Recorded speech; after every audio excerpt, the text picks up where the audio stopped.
cordial saludo a los seguidores del Pensamiento al Aire en cualquier lugar del mundo. Hoy es una entrevista diferente a todas. Seguramente va a generar muchas interrogantes, va a ayudar a quitar los dolores o va a generar, como se dice en el argot, urticaria en la mente de muchas personas.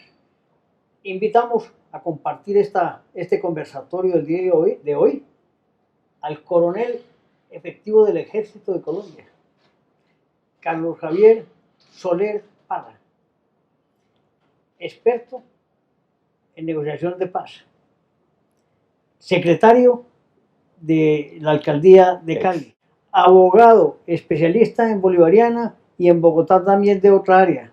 Es un hombre que se ha formado para la paz, pero que también tiene historias duras de lo que es la guerra y lo que fue la guerra en Antioquia y en Colombia contra las fuerzas insurgentes. Bienvenido, coronel. Bueno, muchísimas gracias. Un saludo especial a usted, a toda su gran audiencia. Muchas gracias por la invitación y muchas gracias por la oportunidad de estar acá acompañándolos para disertar un poco sobre todos los temas que hemos planteado, sobre el tema de cómo fue el conflicto aquí un poco en Antioquia contra las FARC, el ELN en su momento, 1994 en adelante, cómo se vivió, cómo lo viví, y también después de haber sido herido en acción, porque me dio por estudiar el tema de construcción de paz y los escenarios en los que hemos trabajado, porque son las coyunturas que están planteando el día de hoy. Agregó que además fue asesor de la mesa en la negociación del ELN en Cuba y estuvo también en Ecuador. De manera que es un hombre que tiene historia y experiencia. Coronel, su historia en el ejército. Bueno, yo soy un oficial del ejército de 30 años, retirado hace 2 años y medio de la fuerza pública, en el grado de coronel de 4º año. Inicié en la escuela militar en 1991 como un cadete en la escuela militar. Después de ser seleccionado, soy de Cúcuta Norte de Santander, y siempre tuve esa vocación de militar. Me gusta como el orden, me gusta la milicia, y tuve la oportunidad, gracias a mis padres, de entrar a la escuela militar. Estuve mi primera unidad después de 3 años en la escuela militar y de pasar por la escuela de formación en la escuela de lanceros, la 4ª Brigada en Medellín, el batallón de policía militar en Buenos Aires.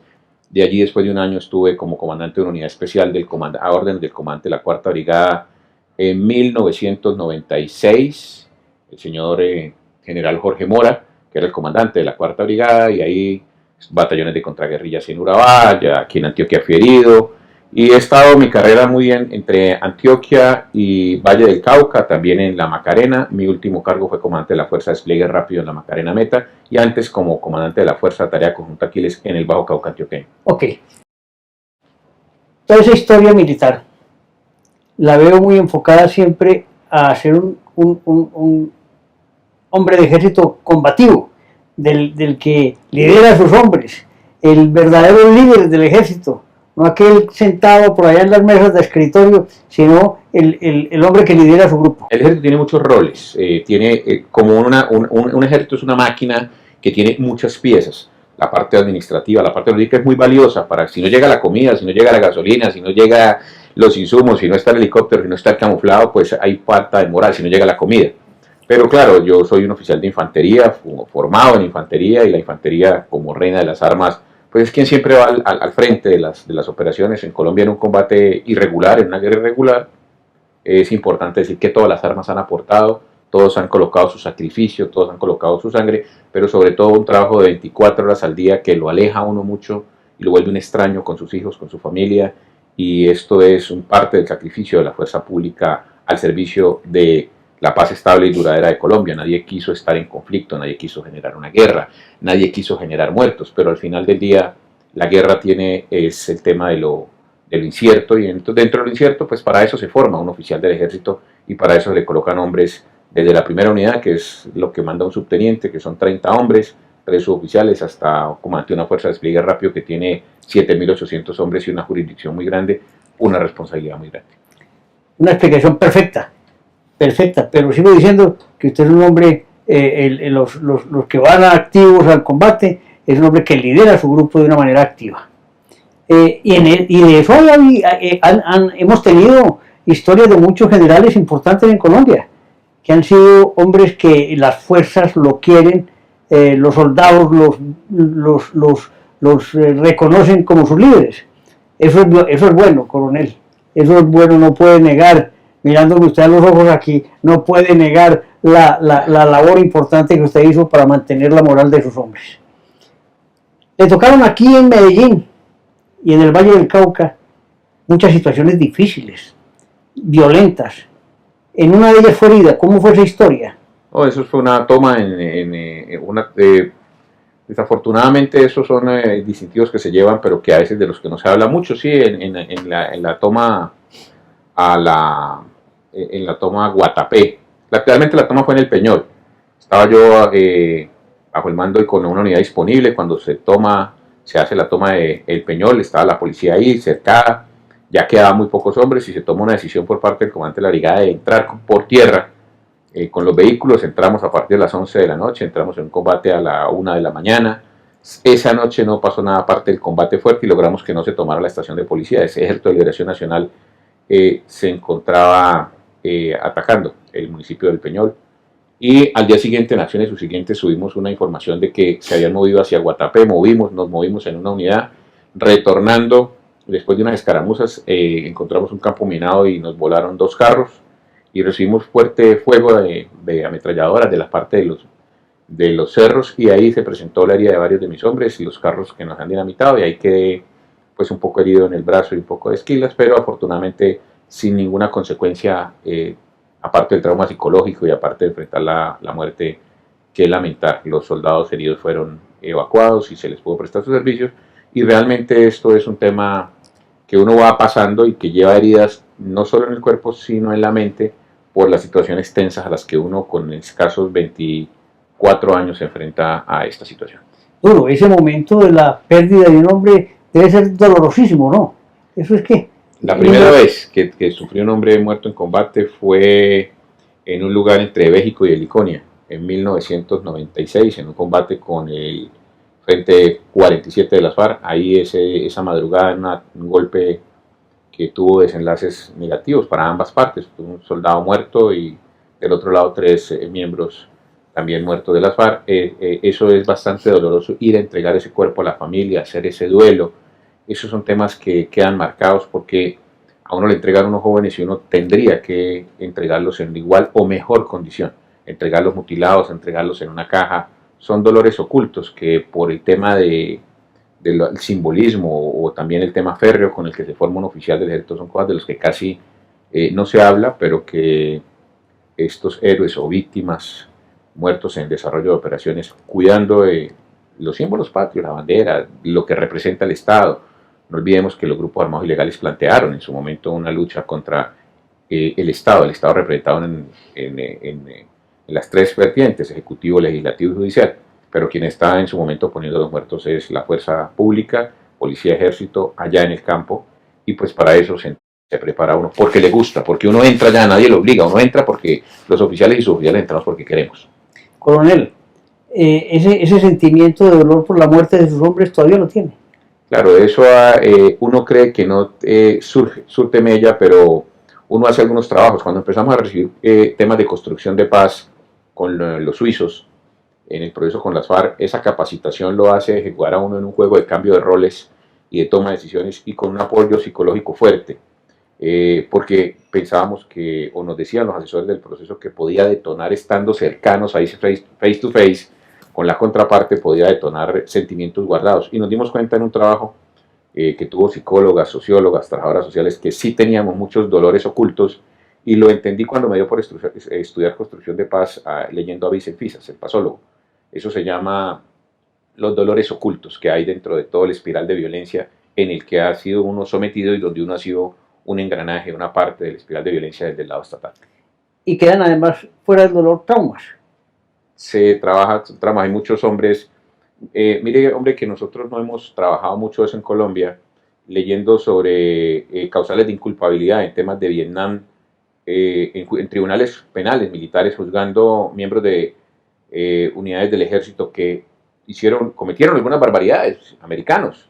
En Vietnam pudimos entender que allá hay unos estudios muy claros de psicología sobre el tema de lo que se llama psicosis de guerra. Aquí miembros de la fuerza pública han sido pensionados bastante. Tampoco se habla mucho de eso por temas de psicosis de guerra. Los oficiales y suboficiales rotamos cada 2 años de un lugar muy duro de la selva a un lugar de combate regular, a un lugar administrativo y se da la vuelta y vuelve y te toca. Pero hay soldados que duraron 20 años en lugares donde el combate era el pan nuestro de cada día. Y eso nos afectó psicológica y emocionalmente. Y deben tener hogares que si no eran muy fuertes, destruidos, ¿no? Bastante, bastante, es una constante también, por eso el ejército creó hace unos 8 años un tema de una jefatura de familia, tratando de aminorar con psicólogos este impacto de estar viendo a tu familia y verla cada 4 meses. No, coronel, usted hablando de eso me da una sensación de angustia y de tristeza por los soldados de Colombia que han sufrido los avatares de la guerra y que hoy no son las víctimas. Eso es terrible, pero sigamos hablando un poquito de cosas malucas para que después hablemos de cosas buenas.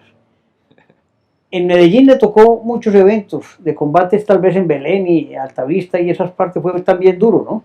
Una unidad especial de contraterrorismo, que era la que yo lideraba, una unidad élite con soldados élites, que luego se convirtió en el Gaula. Eso son bonitas experiencias donde éramos muy unidos, el entrenamiento era muy fuerte, con apoyo de países extranjeros. El entrenamiento estuvo muy bien, fue como una pequeña unidad especial de antiterrorismo, llamada Pelotón Antiterrorista Urbano. Muchas situaciones especiales porque eran los que acompañábamos al CTI y a la Fiscalía a los allanamientos en la parte urbana. El combate urbano es algo muy difícil. En la parte rural, pues simplemente el intercambio, la fuerza, quién tiene más armamento, pero en la parte urbana de cualquier ventana te disparan. Eso generó fiscales muertos en allanamientos, generó miembros del CTI heridos, soldados heridos, civiles muertos. Entonces todos estos temas... Sí, porque cada casa es una trinchera y el hombre escondido, pues, no sabe uno.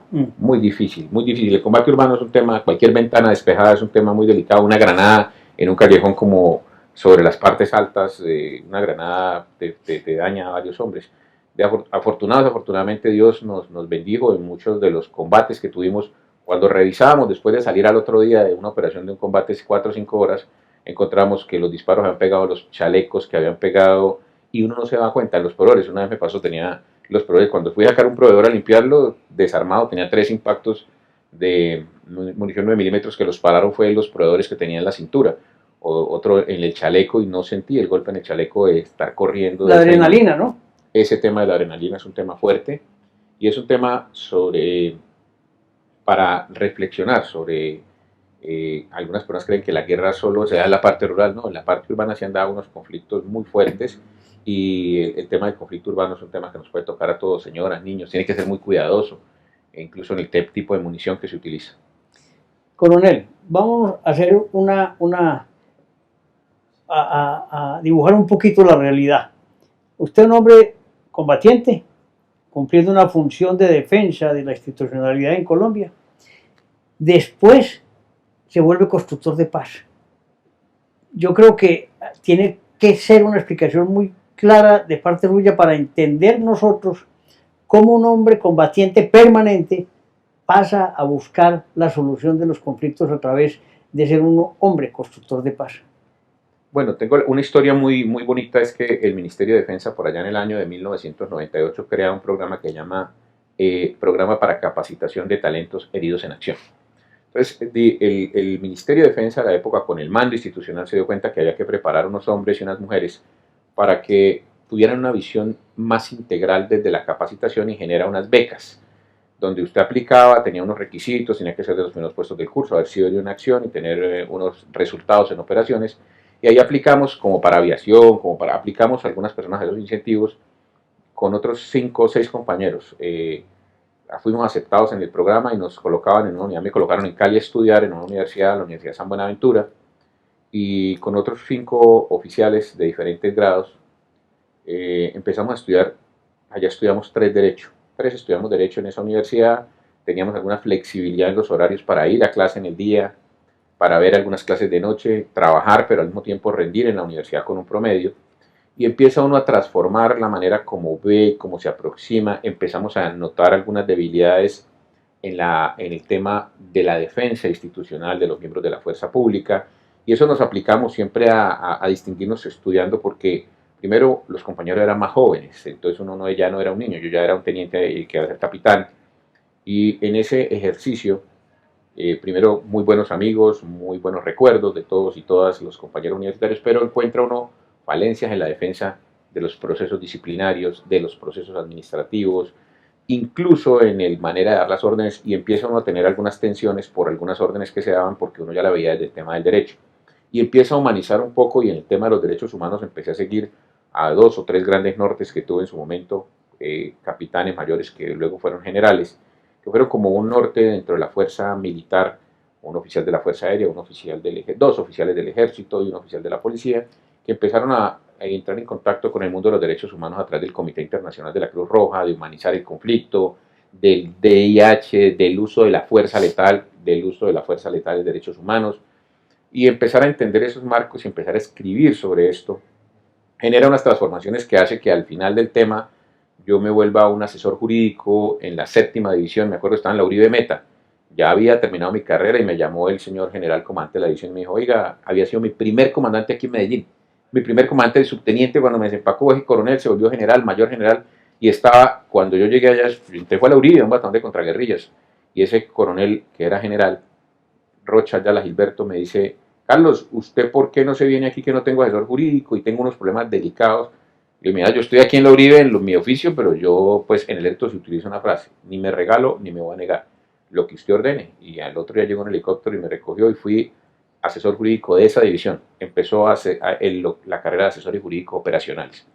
Los protocolos, los convenios internacionales, en especial el convenio 3, los convenios de Ginebra, habla de que todos los miembros de fuerza pública que tomen decisiones operacionales tienen que tener un oficial o un suboficial abogado que oriente el uso de la fuerza en el marco del DIH. Y ahí se empezó a crear en las divisiones esto, no había muchos.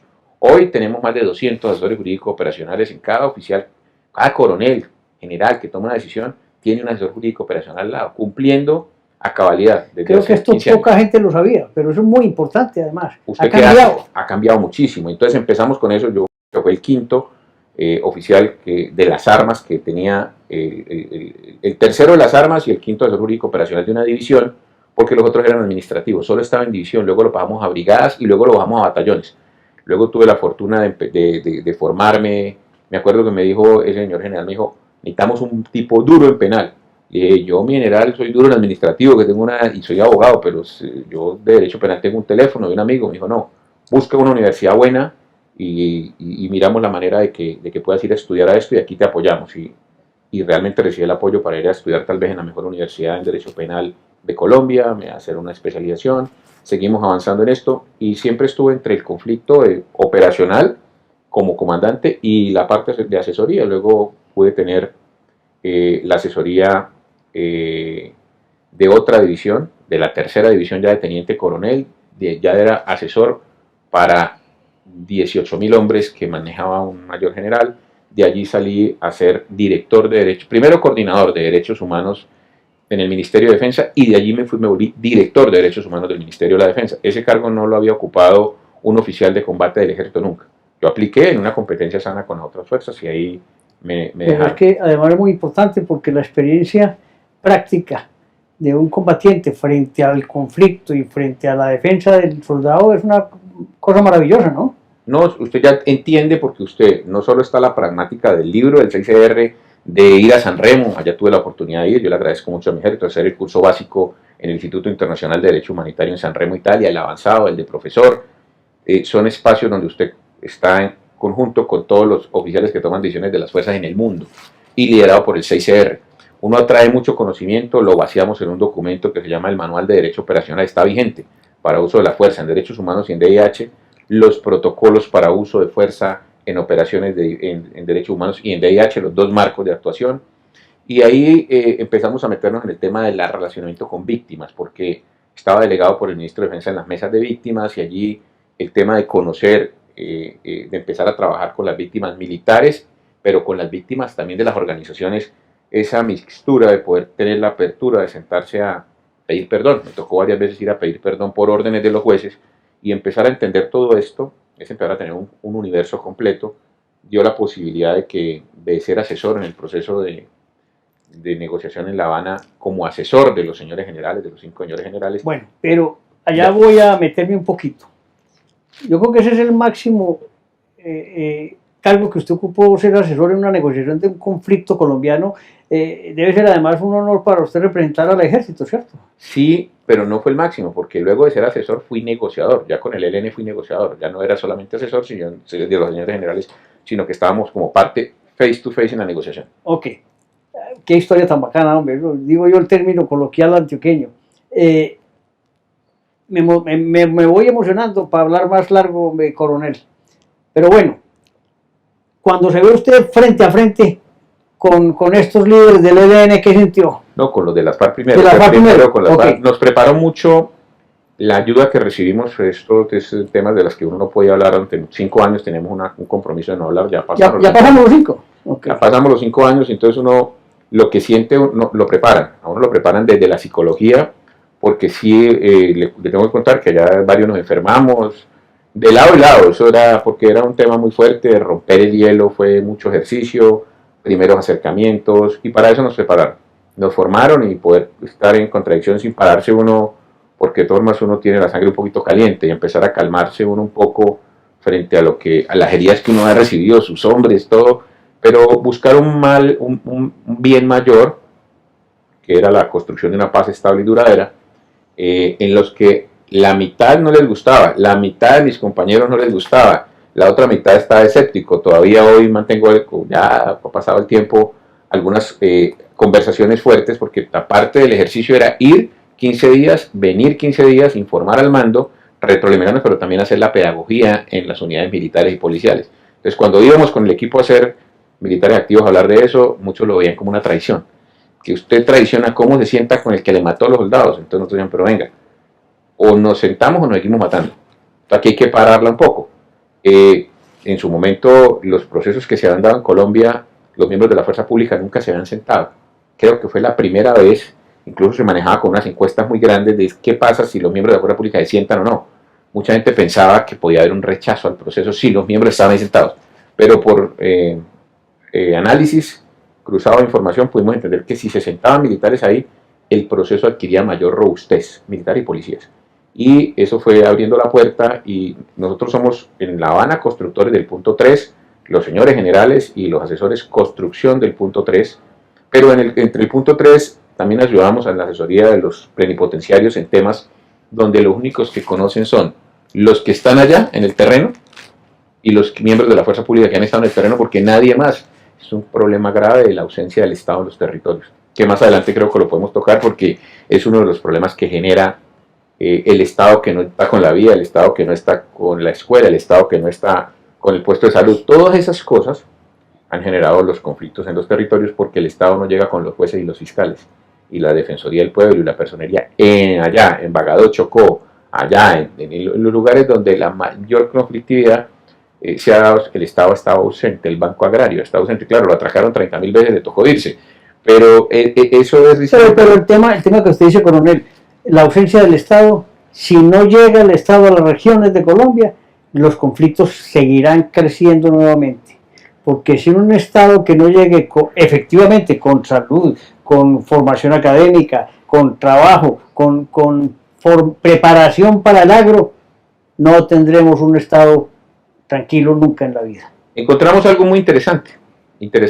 14 o 15 procesos de justicia de transición en Colombia, o de donde en su momento alguien me dijo, no, pero es que eso en su momento no fue de transición porque no existía el marco. Bueno, está bien, siempre que el Estado sea en justicia para darle una comodidad a la contraparte y le quite pena, eso es transición. Puede que no se llame verdad, justicia y reparación, como la garantía de no repetición con la doctrina. Antes del 91 hubo varios, Quintilame, PRT, M19, Pablo Escobar, esos temas con la catedral, todo ha tenido que ver. El cartel de Cali, 975, grupos de autodefensa, mal llamados paramilitares, todo esto generó, pero todas estas violencias quedaron mal diseñadas, que fue un poco lo que intentamos no hacer en La Habana, porque pues el tema era que algo nos había quedado mal antes como colombianos, y lo que encontramos que quedaba mal era que la paz se diseñaba desde un escritorio para aplicar en un territorio. Gente que muchas veces no tenía un poquito de barro en los zapatos nunca.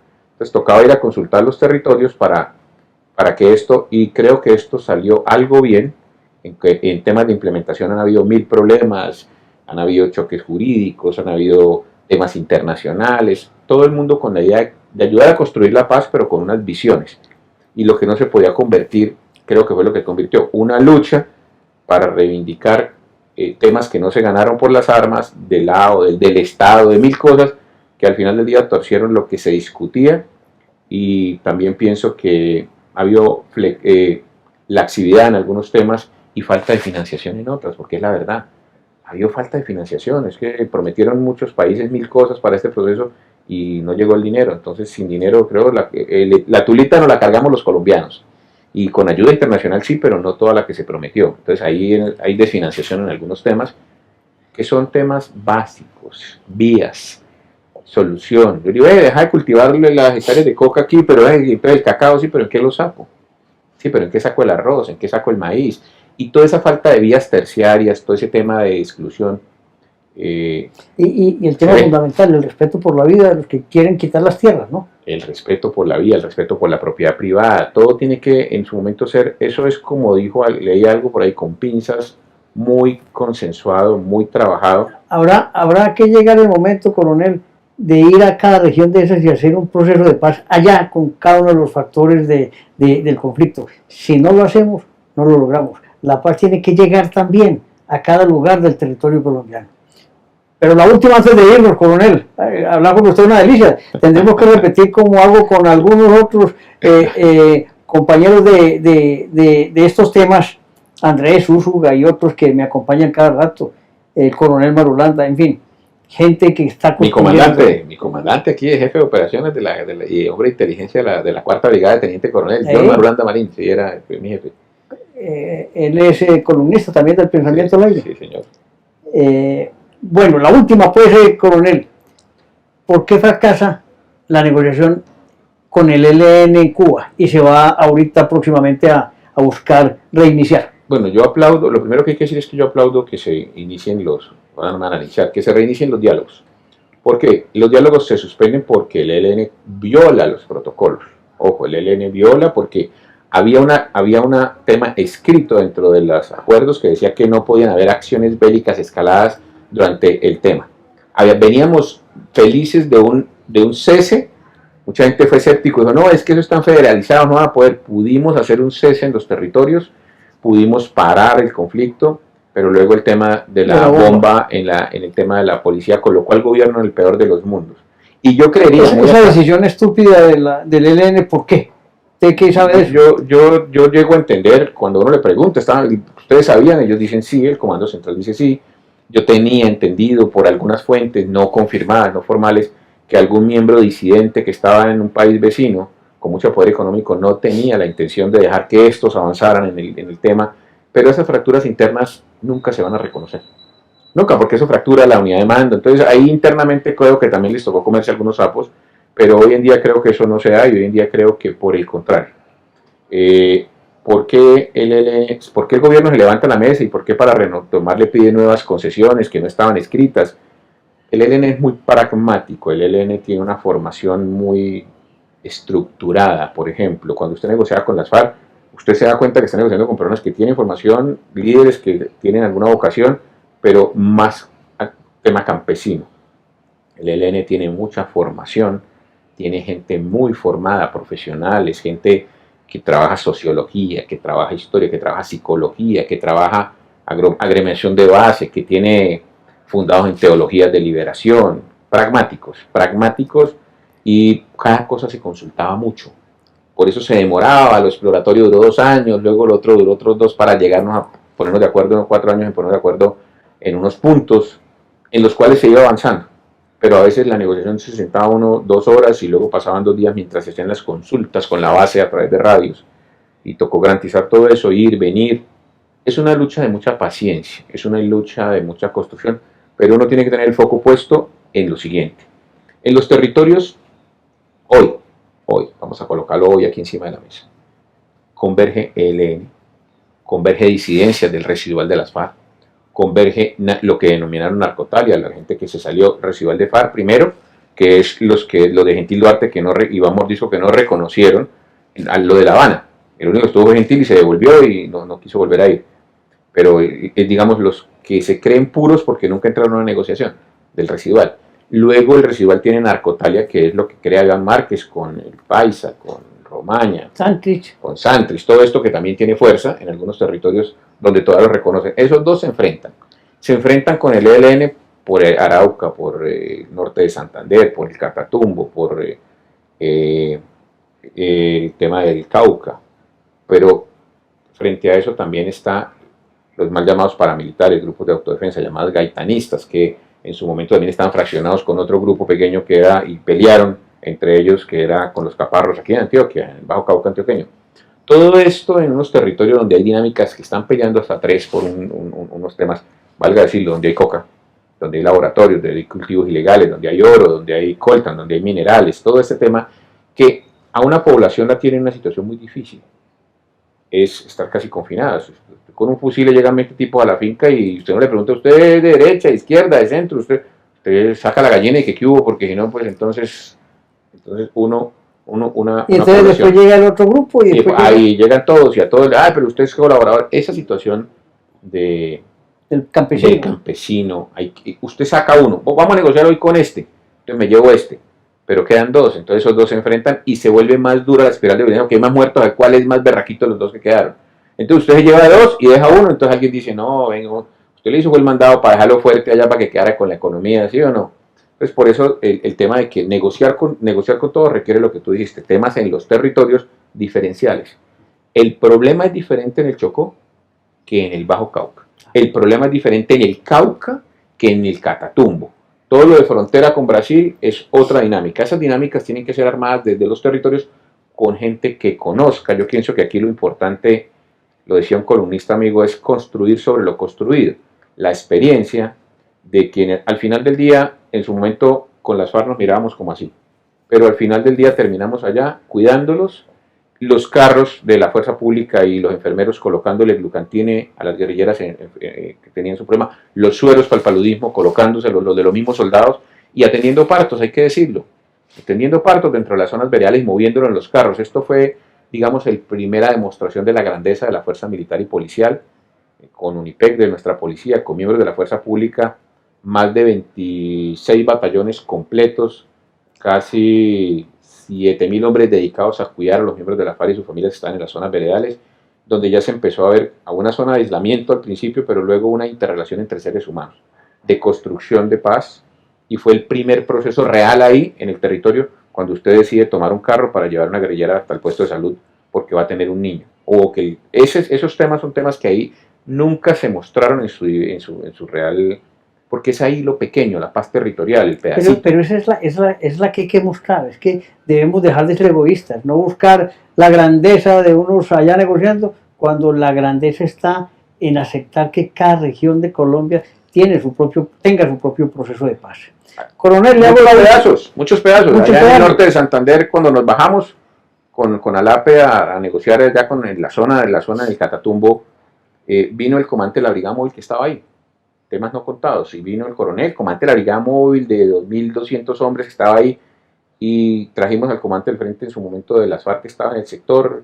Llevaban combatiendo como un año, y ya pues con esta separación, y cuando encontramos que se miraban, y con cada uno con su grupo, armados, estaba con fusil ahí, pero ahí había un señor general, estábamos hablando, y estaba el delegado negociando la zona veredal para ver los límites, para que no hubiera escuelas dentro, qué decía la población, qué decían los grupos representativos, y se pusieron a hablar y se miraban y terminaron hablando, resultaron primos hermanos. No. El coronel y no puede ser. Esos son temas violentos, y era hijo de fulanita y era de tal lado, y entonces, esa es mi tía, y entonces resultaron temas de esa es la construcción de paz territorial de la que yo hablo. Porque yo a veces llegaba a las zonas veredales, mi trabajo después fue como en parte del Comando Estratégico de Transición y en el CCCOER, cuidar todo eso durante 2 años y moverme por todo el país con el tripartito de la ONU. Y llegamos a algunos lugares y, pues sí, el jefe comenzaba a hablarme de materialismo dialéctico, yo lo entiendo, pero yo me iba a hablar a veces con los guerrilleros allá en la quebrada, ¿no? Y ellos tenían una ilusión de realmente que sí pudiera haber una paz territorial. Yo los vi y apliqué encuestas, convencidos, a los de la base. Algunos otros tenían algunos cálculos políticos, de pronto egoístas, de pronto cada persona, pero creo que el ejército hizo su trabajo y creo que el ejército hizo su trabajo con el ELN, y creo que en esta retoma de diálogos la fuerza pública va a tener mucho que decir, porque al final, como lo decía, al principio nos miramos así, terminamos cuidándolos frente a ataques de disidencias que los querían atacar. Me acuerdo en el Guaviare, el Cadilla me arrimó y me dijo, es que del otro lado del río ya están los otros con ganas de, entonces nos tocaba, en Antioquia, ya en Ituango también, en Tierra Alta también, porque ya ellos eran objeto de, y ya no tenían el armamento. Entonces el armamento para cuidarlos a ellos era la policía UNIPEC y nosotros como fuerza pública cuidándolos. Por eso es tan importante que estar vinculados los miembros de fuerza pública en estos diseños de mesa que se hacen para construir paz territorial. Pregunta concreta de sí o no, que se hagan los diálogos de paz con el ELN. Tiene que haber no solo con el DLN, con todo, como lo estábamos conversando, con todos los actores para sacar, porque si usted saca de Atrato Troandó en este momento, Chocó, usted saca el ELN, deja eso en manos de los gaitanistas, del clan del Golfo. Hay que sentarlos. Entonces venga para acá usted también. Que son diferenciales. Y esa negociación se debe hacer en Quibdó, o allá en una región. Allá en territorio y las concentraciones, que tienen que ser diferentes, sí, que tiene que ver, porque los marcos jurídicos son diferentes, no sé hasta dónde se quiera flexibilizar. Una cosa que aprende uno en construcción de paz es que tiene que tener claro para dónde va y no puede todos los días, porque muchas cosas se diluyen, todo va atado a lo económico, todo va atado al desarrollo, todo el mundo tiene, imagínese una comunidad que lleve 40 años sin, excluida, sin vías, sin lanchas, sin salud, todo el mundo llega a pedirle todo, pero usted, la construcción de la paz para que llegue el desarrollo, una cosa adelante de la otra, y para eso tiene que haber generación de confianza entre las partes, y una parte siempre era el Estado, porque el Estado tiene la obligación de cuidar a todos los colombianos. Coronel, usted nos ha dado hoy una clase magistral, no solamente de ser combatiente, sino un hombre constructor de paz, con toda la realidad del conflicto, y esperamos que lo vean y lo escuchen en todas partes del mundo, porque es un ejemplo de nuestro ejército de Colombia y de hombres como usted. Muchas gracias. No, gracias a usted, creo que es un tema importante, decir qué piensan los miembros de la fuerza pública para que, y cómo hicimos el ejercicio, construir sobre lo construido es eso, hablar del tema aquí sentados nosotros, chévere, aquí en esta altura, en este lugar tan bonito, pero eso hay que ir a untarse un poquito las botas allá y entender de quienes siempre han estado en el territorio. ¿Quién siempre ha estado en el territorio? ¿Quién siempre ha estado? Y por eso se propicia el reclutamiento forzado de menores, por eso se propicia mil cosas. El factor real del poder es quién tiene un fusil en la mano y lo que el niño ve desde pequeño. ¿Quién es en ese territorio el berraco de Aguadas? El que tiene el fusil, y ese man él no le tenía aquí un brazalete que decía FAR, otro ELN, pero el niño se crió viendo que quien tiene el fusil es el que tiene para comprar en la cantina el trago, poner la música, los carros bonitos, que es el que anda con las muchachas más bonitas. Entonces él en los territorios está viendo es que el que tiene el fusil, es el ejemplo, ¿no? Y él dice, pues yo no tuve nada, me volví de aquí, me volví de allá, me volví, pero y en algunas partes narco, o también se vuelve soldado, porque es que los soldados somos eso, pueblo, de allá venimos, del pueblo. Muchas gracias, coronel. A usted muchísimas gracias, es un placer.